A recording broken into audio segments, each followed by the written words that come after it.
اسی دوران بوٹا سنگھ بھی کمرے میں داخل ہو گیا۔ وہ آج قریباً آدھا گھنٹہ لیٹ ہو گیا تھا۔ عامل کا روپ بڑھنے کے لیے اس نے اپنے گلے میں بس 2-4 مالاؤں اور تعویذوں کا اضافہ کر لیا تھا۔ اس کے چہرے پر دبا دبا جوش نظر آ رہا تھا۔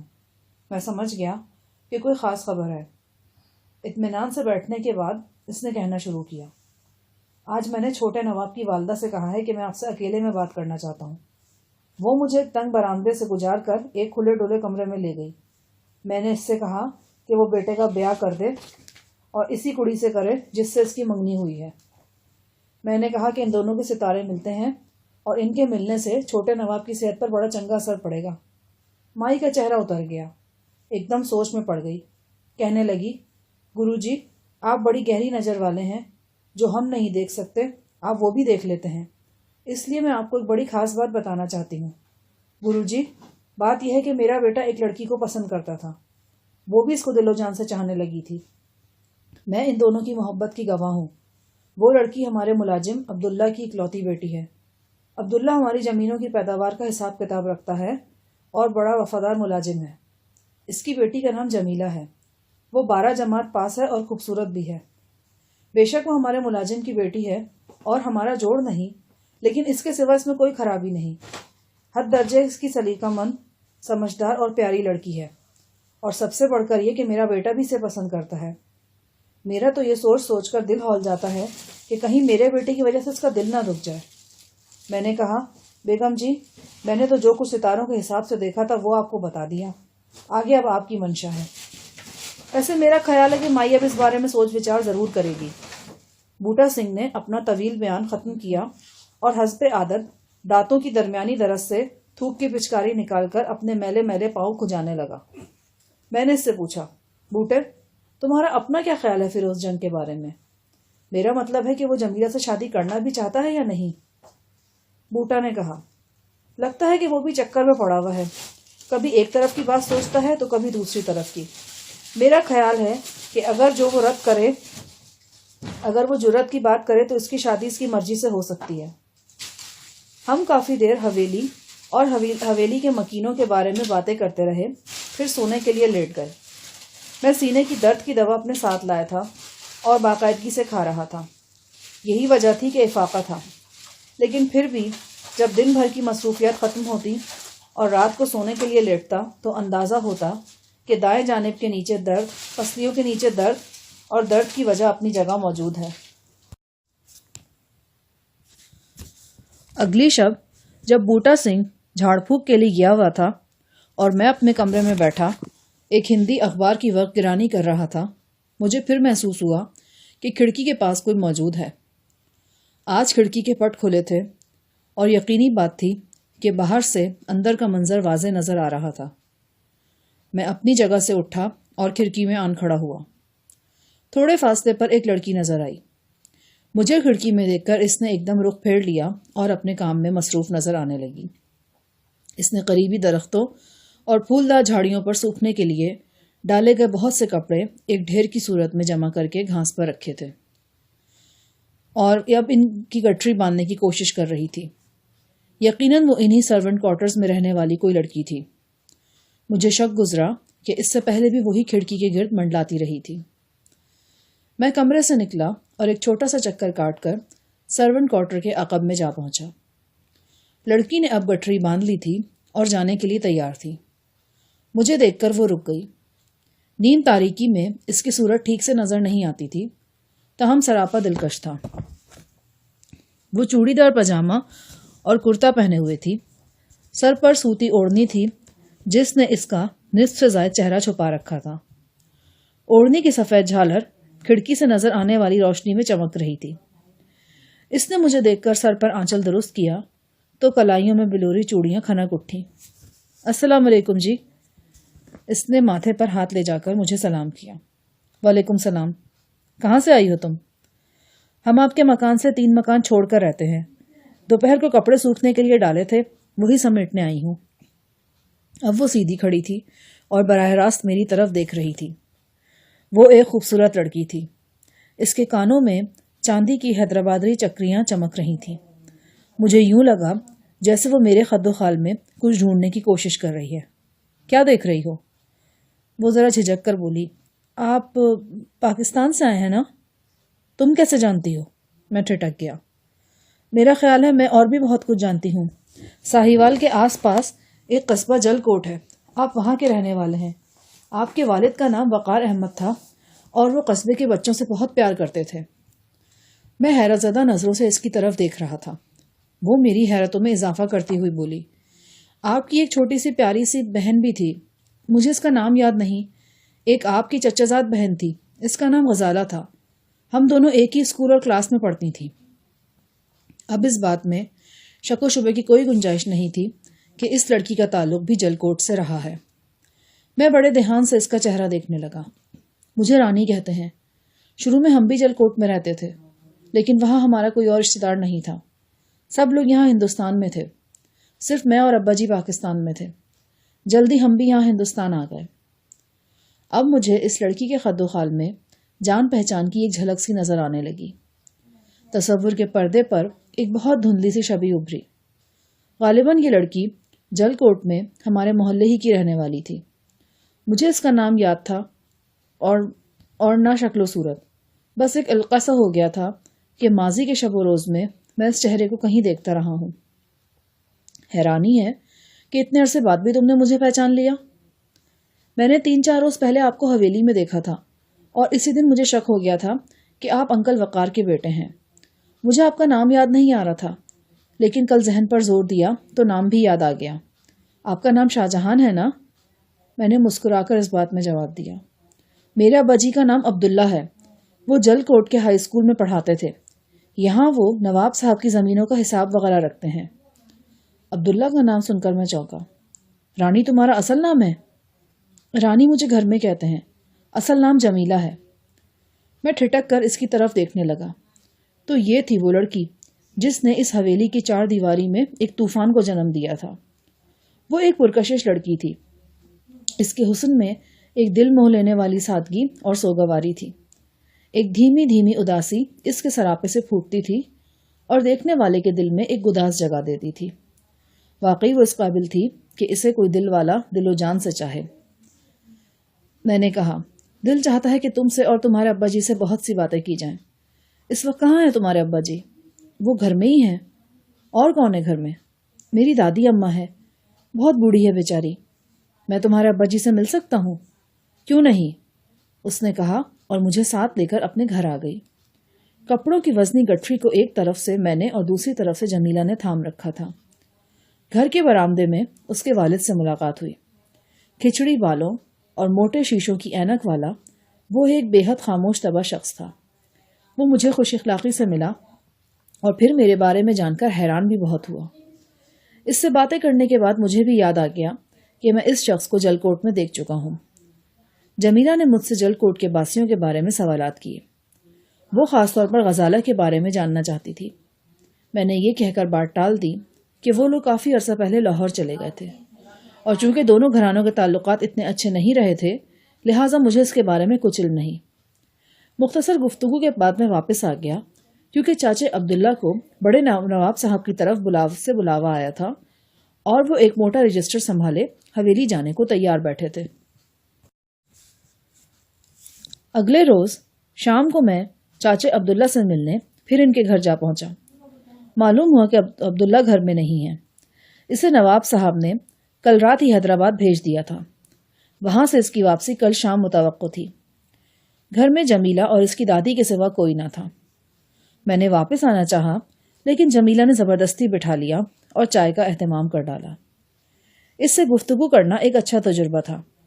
وہ تھوڑا بولتی تھی لیکن بہت ذہانت آمیز باتیں کرتی تھی۔ اس کی گفتگو سے کئی دوسری باتوں کے علاوہ یہ بھی پتہ چلا کہ اس کے ابا جی نواب صاحب کی ملازمت چھوڑنے والے ہیں اور ہو سکتا ہے کہ اگلے مہینے وہ لوگ یہاں سے نظام آباد چلے جائیں۔ اگلے روز میں نے بہت سا وقت جمیلہ کے بارے میں سوچتے ہوئے گزارا۔ وہ ایک اچھی لڑکی تھی لیکن بڑے تکلیف دہ حالات کا شکار تھی۔ اس کا نام چھوٹے نواب صاحب کے ساتھ آ چکا تھا اور اس کے بعد اس غریب گھرانے کے ساتھ جو کچھ بھی ہو جاتا کم تھا۔ اس روز چاچا عبداللہ حیدرآباد سے واپس آ گیا۔ میں نے دوپہر کے وقت اسے گلی سے گزرتے دیکھا تھا۔ لہٰذا شام کے وقت اس سے ملنے چلا گیا۔ وہ گھر میں کہیں دکھائی نہیں دیا۔ برآمدے میں ایک جھلنگا چارپائی پر جمیلہ سر جھکائے بیٹھی تھی۔ میرے قدموں کی آواز سن کر اس نے سر اٹھایا اور جلدی سے آنکھیں پوچھنے لگی۔ وہ رو رہی تھی۔ سینے پر اوڑھنی درست کر کے وہ کھڑی ہو گئی۔ چاچا کہاں ہیں؟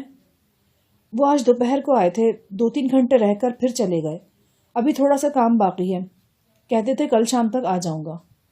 میں نے غور سے دیکھا تو پتہ چلا کہ جمیلہ کے مرمری رخساروں پر تھپڑوں کے نشانات ہیں اور چوڑیاں ٹوٹنے سے کلائی بھی زخمی ہو رہی ہے۔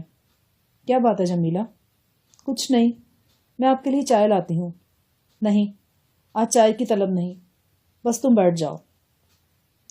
کیا بات ہے جمیلہ، تمہاری کلائی زخمی ہو رہی ہے؟ اس نے غیر ارادی طور پر کلائی اوڑھنی کی اوٹ میں کر لی۔ اس کا سر جھکا ہوا تھا۔ پھر میں نے دیکھا کہ موتی جیسے چمکیلے آنسو بے اختیار اس کی آنکھوں سے گرنے لگے۔ غالباً یہ میرے ہمدردانہ رویے کا لہجے کا رد عمل تھا۔ وہ کچھ دیر سسکیوں سے روتی رہی۔ اس کا سارا جسم ہولے ہولے لرز رہا تھا، جیسے کوئی خزاں رسیدہ پتا طوفان کی زد میں ہو۔ میں خاموش بیٹھا انتظار کرتا رہا کہ اس کے دل کا بوجھ ہلکا ہو جائے تو بات کروں۔ یکایک اسے اکائی آئی اور وہ منہ ہاتھ سے ڈھانپ کر قریبی غسل خانے کی طرف لپکی۔ اپنے پیچھے اس نے غسل خانے کا دروازہ زور سے بند کر دیا۔ بند دروازے کی طرف سے جو مدھم آوازیں ابھریں، ان سے اندازہ ہوا کہ وہ الٹیاں کر رہی ہے۔ مجھے اپنے جسم میں ایک سنسنی سے دوڑتی محسوس ہوئی۔ قریباً 5 منٹ بعد جب وہ منہ ہاتھ دھو کر باہر نکلی تو میں اپنی جگہ جمع بیٹھا تھا۔ اس نے ایک بار پھر چائے کا پوچھا۔ میں نے انکار کیا تو وہ مجبوراً میرے پاس بیٹھ گئی۔ گردن مسلسل جھکی ہوئی تھی۔ جمیلہ، کس نے مار پیٹ کی ہے تم سے؟ دادی جان نے۔ لیکن کیوں؟ میں اسی قابل ہوں، وہ زخمی لہجے میں بولی اور ایک بار پھر زار و قطار رونے لگی۔ میں نے دیکھا اس کی دادی منہ سر لپیٹے ایک کمرے میں پرانی سی کھاٹ پر لیٹی ہوئی تھی۔ غالباً سو رہی تھی۔ اگر جاگ بھی رہی ہوتی تو یہ اندیشہ نہیں تھا کہ وہ ہماری باتیں سن لے گی۔ اس کی سماعت قریباً ختم ہی تھی۔ بینائی بھی بس اتنی ہی تھی کہ وہ نزدیک سے چیزوں کو پہچان سکتی تھی۔ میں نے جمیلہ سے کہا کہ کسی ہمدرد کو بتانے سے دل کا بوجھ ہلکا ہو جاتا ہے۔ اگر وہ مجھے اپنا ہمدرد سمجھتی ہے تو بتائے کہ اس کے سینے پر کیا بوجھ ہے۔ اس نے اپنے نازک ہونٹ اور مضبوطی سے بھینچ لیے، لیکن میں جانتا تھا کہ ان بند ہونٹوں کے انکار کے پیچھے اقرار کا اشارہ چھپا ہوا ہے۔ میں کوشش میں مصروف رہا۔ آدھا پون گھنٹہ ضرور لگ گیا، لیکن آخر کار بند زبان کی گرہ کھل گئی۔ ایک بار یہ گرہ کھلی تو پھر ہر گرہ کھلتی چلی گئی۔ آہوں اور سسکیوں کے درمیان جمیلہ نے جو کچھ بتایا، اس کا خلاصہ میرے اپنے الفاظ میں یہ ہے۔ نواب زادہ فیروز جنگ اور اس کی بہن شاہین بچپن میں ہی تعلیم کے لیے اپنے چچا کے پاس لندن چلے گئے تھے۔ وہاں قریباً 12 برس گزار کر وہ 1 سال پہلے انڈیا واپس آئے تھے۔ فیروز جنگ مردانہ وجاہت کا شاہکار ایک باقا سجیلا جوان تھا۔ حیدرآباد کی بے شمار حسیناؤں کے دل اس کو دیکھ کر دھڑکے، لیکن وہ سنجیدگی سے کسی کی طرف مائل ہوا تو وہ جمیلہ تھی۔ جمیلہ کے سادہ سے حسن نے اس کے دل پر ایسا تیر چلایا کہ وہ دیس بدیس کی سب ماوشوں کی خلوتیں بھول بیٹھا۔ جمیلہ ایک سمجھدار لڑکی تھی۔ وہ اپنی حیثیت جانتی تھی اور چھوٹے نواب کا مرتبہ بھی۔ اس نے چھوٹے نواب کی نگاہوں کے جال سے بچنے کی بہت کوشش کی، لیکن کامیاب نہ ہوئی۔ چھوٹے نواب کی محبت ایک تند و تیز ریلے کی طرح تھی۔ اس ریلے میں جمیلہ کے پاؤں اکھڑ گئے اور وہ نواب کے من چاہے راستوں پر اس کے ساتھ بہنے لگی۔ نواب نے کہا کہ وہ اپنی زندگی میں بہت کچھ دیکھ چکا ہے، اب جمیلہ کو دیکھنے کے بعد اسے اور کچھ دیکھنے کی حسرت نہیں۔ اس نے جمیلہ سے کہا کہ وہ اس سے شادی کرے گا اور پوری شان و شوکت سے سہاگ کے سرخ جوڑے میں لپیٹ کر اسے سہاگ کی سیج پر بٹھائے گا۔ جمیلہ کی آنکھیں نہ چاہتے ہوئے بھی خواب دیکھنے لگی۔ اس نے سوچا، انہونیاں بھی تو اسی جگ میں ہوتی ہیں، ہو سکتا ہے اس کا محبوب واقعی اس کے سر کا تاج بھی بن جائے۔ وہ ایک باوفا لڑکی تھی۔ اسے نواب کی جاہ و حشمت سے نہیں، اس کی ذات سے سروکار تھا۔ نواب اس کی پہلی اور آخری محبت تھا اور وہ اس کے لیے سب کچھ قربان کر سکتی تھی۔ شروع میں نواب کا رویہ بے حد پرجوش تھا، لیکن جب باپ نے اس کے سامنے رکاوٹیں کھڑی کی تو وہ ڈانو ڈول ہونے لگا۔ تاہم اس نے اپنی کیفیت کا اظہار جمیلہ پر نہیں ہونے دیا۔ وہ اسی طرح حویلی کے رومان پرور گوشوں میں اس سے ملتا رہا اور اسے باہوں میں بھر کر اس سے انمٹ محبت کی باتیں کرتا رہا۔ پھر ایک روز ایسے ہی سحر انگیز لمحات میں وہ دونوں اپنی سدھ بدھ کھو بیٹھے۔ وہ نواب جس نے جمیلہ کو سہاگ کا زرتار جوڑا پہنانے کا وعدہ کر رکھا تھا، اسے اس کے صوتی لباس سے بھی محروم کر گیا۔ وہ پگلی جو نواب کو اپنا سب کچھ سمجھ چکی تھی، اس کے ہاتھوں میں موم کی طرح پگھلتی چلی گئی۔ نواب فیروز جنگ رک رک کر، سرک سرک کر ہر سرحد پار کر گیا، اور جمیلہ کی کمزور مزاحمتیں ایک انچاہی خود سپردگی میں ڈھل گئیں۔ اس شب جمیلہ نے اپنا سب کچھ لٹا دیا تھا، لیکن اس کا دل ملال سے خالی تھا۔ وہ اپنے تن من کو محبوب کی امانت سمجھتی تھی، پھر اس واقعے پر ملول کیوں ہوتی؟ اسے یہ بھی یقین تھا کہ نواب اسے ضرور اپنائے گا۔ اس پہلے واقعے کے بعد چھوٹے نواب نے اپنی کئی راتوں کے اندھیرے جمیلہ کے مہکتے وجود سے چمکائے۔ وہ اس سے کھیلتا رہا اور وہ سادہ دل خود کو کھلونے کی طرح پیش کرتی رہی۔ چھوٹے نواب کا کہنا تھا کہ وہ بہت جلد اپنے والد سے کھل کر بات کرے گا۔ جمیلہ منتظر رہی کہ کب بات ہو اور کب نواب اپنی باہوں میں بھر کر اسے یہ خوشخبری سنائے، لیکن انتظار طویل ہوتا چلا گیا۔ چھوٹے نواب جیسے اس بات کو بھول ہی چکے تھے۔ وہ خود بھی انہیں یاد نہیں دلانا چاہتی تھی۔ یہ اس کی محبت کی توہین تھی۔ اس اعتماد اور یقین کی شکست تھی جو اس نے اپنے محبوب پر کیا تھا۔ وہ خاموش رہی اور اس کا محبوب بھی خاموش رہا۔ ایک اجنبی خلیج ان دونوں کے درمیان حائل ہونے لگی۔ نواب نے انکار کیا تھا اور نہ اقرار، بس جمیلہ کو انتظار کی سولی پر لٹکا چھوڑا تھا۔ پھر ایک روز یہ خبر جمیلہ پر بجلی بن کر گری کہ نواب کی منگنی ہو رہی ہے۔ وہ 2 دن سکتے کی کیفیت میں رہی۔ اس کا ایمان اپنی سماعت پر سے اٹھ گیا تھا، لیکن حقیقت اٹل تھی اور سامنے نظر آ رہی تھی۔ حویلی میں منگنی کی تیاریاں ہو رہی تھیں۔ وہ جمیلہ رانی جسے سچ مچ کی رانی بن کر نواب کی سہاگ سیج پر بیٹھنا تھا، معمولی خدمتگار کی طرح اس کی منگنی کی تیاریوں میں شریک ہو گئی۔ اس کی آنکھیں خشک تھیں، لیکن دل میں آنسوؤں کے دریا بہتے رہتے تھے۔ منگنی کے بعد نواب فیروز جنگ پھر اس سے ملا۔ اس نے کہا، یہ منگنی اس نے اپنے باپ کی بے پناہ ضد کی وجہ سے کی ہے، لیکن شادی کی منزل بہت دور ہے اور یہ منزل کبھی نہیں آئے گی۔ اس کی شادی جب بھی ہوگی جمیلہ سے ہوگی۔ جمیلہ نے بڑی خاموشی سے اس نفل تسلی کو سنا تھا اور ایک لفظ بھی نہیں بولی۔ وہ کیوں بولتی؟ اس کے دل کی باتیں تو وہ اس کے دل کی باتیں نہیں سمجھتا تھا؟ اس واقعے کے چند ہی روز بعد نواب فیروز بیمار پڑ گیا اور اپنا زیادہ وقت حویلی کے رہائشی حصے میں گزارنے لگا۔ اسے 2.5-3 ماہ میں مسلسل بخار رہا تھا۔ اب بخار کا تو آرام تھا، لیکن نقاہٹ دور نہیں ہوتی تھی۔ کبھی کبھی اس کے سر میں شدید درد ہونے لگتا تھا۔ صورتحال کا بغور جائزہ لینے سے اندازہ ہوتا تھا کہ نواب فیروز باقی دوغلے پن کا شکار ہے۔ اس نے خاموشی اس لیے اختیار کر رکھی تھی کہ وہ جمیلہ سے دور رہ کر اطمینان سے حالات کا جائزہ لینا چاہتا تھا۔ بے شک وہ جمیلہ سے بے پناہ محبت کرتا تھا، لیکن اس محبت میں اب وہ پہلے جیسی کشش اور افلاطونی کیفیت نہیں رہی تھی۔ شاید اس لیے کہ وہ جمیلہ سے وہ سب کچھ حاصل کر چکا تھا جس کی کوئی مرد تمنا کرتا ہے۔ اب اسے مصلحتیں یاد آنے لگی تھیں۔ کبھی وہ اپنی منگنی کے بارے میں سوچتا تھا، کبھی اسے اپنے باپ کا دباؤ یاد آتا تھا جو ہر لحظہ بڑھتا جا رہا تھا۔ وہ ایک ایسے دوراہے پر آ گیا تھا جہاں سے جمیلہ دور اور منگیتر نزدیک نظر آنے لگی تھی۔ اس کشمکش کا چوتھا کردار نواب فیروز کی والدہ تھی۔ مجھے شک ہونے لگا تھا کہ وہ اپنے بیٹے کے کرتوت سے آگاہ ہو چکی ہے، اور اسی سبب یہ خوف اس کے دل میں جاگزیر ہو گیا تھا کہ بیماری کی شکل میں قدرت کی طرف سے اس کے بیٹے کو سزا مل رہی ہے۔ اس خوف کے ساتھ ساتھ وہ یہ بھی دیکھ رہی تھی کہ اپنی حیثیت سے قطع نظر جمیلہ لاکھوں میں ایک لڑکی ہے اور اس لائق ہے کہ حویلی کی بہو بن سکے۔ بقول بوٹا سنگھ وہ اپنی زبان سے جمیلہ کی تعریفیں کرتے نہیں تھکتی تھی۔ یہ ساری باتیں اسے مل کر مجبور کر رہی تھیں کہ وہ اپنے شوہر نواب شہریار جنگ کی مخالفت کرے اور اسے مجبور کرے کہ وہ بیٹے کی منگنی توڑ دیں۔ یہ اس رودات کا ایک نازک موڑ تھا۔ اس موقع پر اگر نواب فیروز تھوڑا سا بھی زور لگاتا تو اس کی شادی جمیلہ سے ہو سکتی تھی، لیکن لگتا تھا کہ اس کی نیت حرام ہو چکی ہے۔ وہ ایک ایسی خاموشی اختیار کیے ہوئے تھا جسے مجرمانہ خاموشی کے سوا کوئی نام نہیں دیا جا سکتا۔ اپنی رودات ختم کرنے کے بعد جمیلہ گمسم میرے سامنے بیٹھی تھی. اس کی آنکھوں سے ساون بھادوں کی جھڑی لگی ہوئی تھی. جو کچھ میں نے اوپر بیان کیا اس میں کہیں کہیں ایسے مقامات بھی آتے تھے جہاں شرم و حیا کے سبب جمیلہ کی زبان بند ہو گئی تھی. ان خالی جگہوں کو میں نے اپنے خیالات سے پر کیا تھا.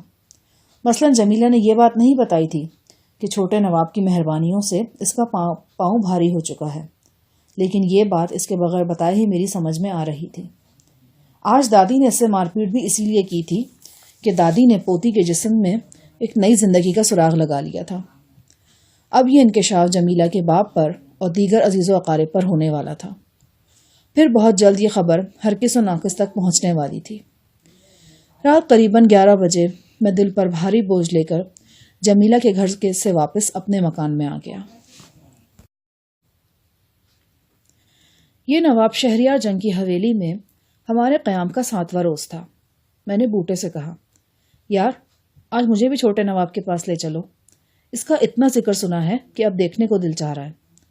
بوٹا سنگھ کو بھلا کیا اعتراض ہو سکتا تھا؟ کوئی رکاوٹ بھی نہیں تھی.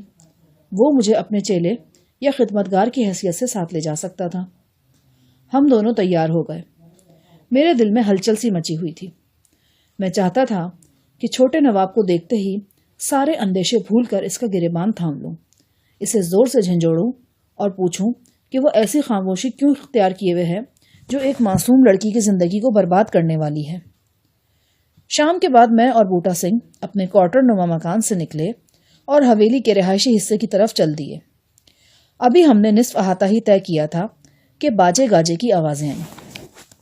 پھر ایک چھوٹا سا جلوس رہائشی عمارت کی طرف سے برآمد ہوا.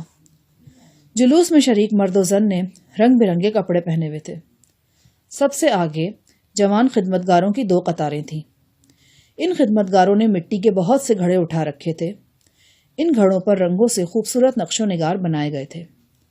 کچھ خادموں نے سر پر تشت رکھے ہوئے تھے. ان میں خوبصورت زنانہ جوڑے اور آرائش کا سامان دور سے ہی نظر آ رہا تھا. جلوس کے درمیان 2 افراد نے رنگین کاغذ اور ابرق سے بنے ہوئے پھولدار پودے اٹھا رکھے تھے. اب ہم جلوس کے بالکل نزدیک پہنچ چکے تھے. میں نے ایک شخص سے پوچھا کہ یہ کیا معاملہ ہے. اس نے خوشی سے بھرپور آواز میں کہا، حضرت چھوٹے نواب صاحب کی شادی کی تاریخیں طے ہو گئی ہے جی. یہ سانچک کا جلوس ہے جو بری کا سامان لے کر دلہن کی کوٹھی پر جا رہا ہے. کوئی چیز شناختی کے ساتھ میرے سینے میں ٹوٹ گئی. میں اور بوٹا سنگھ اپنی جگہ کھڑے رہ گئے. جلوس ہمارے سامنے سے گزرتا ہوا حویلی کے بلند و بالا آہنی گیٹ کی طرف چلا گیا. ہم دونوں کے لیے خبر حیران کن تھی کہ چھوٹے نواب فیروز جنگ نے شادی پر آمادگی ظاہر کر دی ہے. بوٹا سنگھ نے ٹھنڈی سانس بھر کر کہا، اس بیچاری جمیلہ کا قصہ تو پاک ہوا. ہاں بظاہر تو یہی لگ رہا ہے، میں نے ہنکارا بھرا. ہم دونوں حویلی کے رہائشی حصے کی طرف چل دیے. میرے ذہن میں آندھی سی چل رہی تھی. ابھی کل رات میں نے جمیلہ سے اس کی درد بھری طویل کہانی سنی تھی. آج اس کہانی کا غمناک انجام بھی میرے سامنے آ گیا تھا. زمانے کو محبت سے ہمیشہ دعوت رہی ہے. محبت کانچ کی طرح نازک ہوتی ہے اور زمانہ پتھر کی طرح سخت. لہٰذا پیار کرنے والے اکثر مات کھاتے ہیں. محبتیں اکثر برباد ہوتی ہیں. ہم حویلی کے رہائشی حصے میں داخل ہوئے تو گویا کسی محل میں داخل ہو گئے. بلند چھتیں، محرابی دروازے اور دروازوں پر جھولتے ہوئے ریشمی پردے. ہر سمت گداز قالین بچھے ہوئے تھے. ان قالینوں پر چلتے ہوئے بوٹا سنگھ کچھ اور بھی میلا کچیلا اور غلیظ نظر آتا تھا. رہائشی حصے کا مسلح دربان بوٹا سنگھ کو جانتا تھا، لہٰذا ہمیں اس وسیع کمرے تک پہنچنے میں کوئی خاص دشواری پیش نہ آئی. جہاں ایک شاندار صوفے پر ایک خوبرو نوجوان بیٹھا اپنے ناخن تراش رہا تھا. شیشے کی ایک نہایت قیمتی ایش ٹرے اس کی گود میں رکھی تھی اور کٹے ہوئے ناخن اس میں گرتے جا رہے تھے. اس نے سفید براق پیجامہ قمیص پہن رکھی تھی. اس کے پاؤں ایک میز پر تھے. ایک خادم صورت شخص قالین پر 2 زانوں بیٹھا اس کے پاؤں دبا رہا تھا. میں دیکھتے ہی جان گیا کہ یہ نواب فیروز جنگ ہے. ہمیں دیکھ کر فیروز جنگ کو کوئی خاص خوشی نہیں ہوئی، بلکہ وہ کچھ بیزار سا نظر آنے لگا. اس نے میری طرف اشارہ کرتے ہوئے بوٹا سنگھ سے پوچھا، سائیں یہ کون ہے تمہارے ساتھ؟ بس ایک اللہ کا بندہ ہے، میرے ساتھ ہی رہتا ہے، کہتا تھا چھوٹے نواب کو دیکھنا چاہتا ہوں. نواب نے مجھے سرتاپا گھورا، پھر طنزیہ لہجے میں بولا، تم بھی پریکٹس کرتے یا ابھی صرف داؤ پیچ ہی سیکھ رہے ہو؟ جی میں کچھ سمجھا نہیں، میں نے ہونقوں کے انداز میں پوچھا۔ کچھ نہ سمجھے کوئی خدا کرے، نواب عجیب انداز میں مسکرایا۔ اسی دوران بوٹا سنگھ اپنے عمل کے لیے تیار ہو چکا تھا۔ اس نے لکڑی کی ایک چوکور چوکی کے گرد 3 اگربتیاں جلائیں، پھر چوکی کے نیچے سے مٹی کا ایک کوڑا پیالہ نکالا اور خادم سے کہا کہ وہ اس میں پانی بھر لائے۔ خادم نے سوالیہ نظروں سے چھوٹے نواب کی طرف دیکھا۔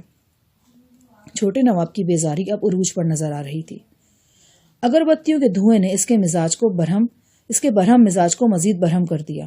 وہ منہ بنا کر بولا، بس کرو سائی جی، بہت ہو چکا، اب میں بالکل ٹھیک ہوں، پلیز اب تم یہ تماشا ختم کرو۔ بوٹے نے اعتماد سے کہا، لیکن چھوٹے نواب، آپ کو پتا ہے کہ یہ عمل پورے 7 روز ہونا ہے، اگر یہ ادھورا رہ گیا تو الٹا نقصان ہوگا۔ بیگم صاحبہ کا تو کہنا ہے کہ 7 کے بجائے 10 روز بھی کیا جائے تاکہ کوئی کسر باقی نہ رہے۔ کوئی کسر باقی نہ رہے؟ میرے دماغ کی ساری چولیں ڈھیلی ہو گئیں۔ برائے مہربانی جو کچھ تم نے کرنا ہے آج ہی کر لو، کل سے مجھے اپنی صورت مت دکھانا۔ اتنے میں ایک ملازم نے اندر آ کر ادب سے کہا، چھوٹے نواب، بیگم حضور تشریف لا رہی ہیں۔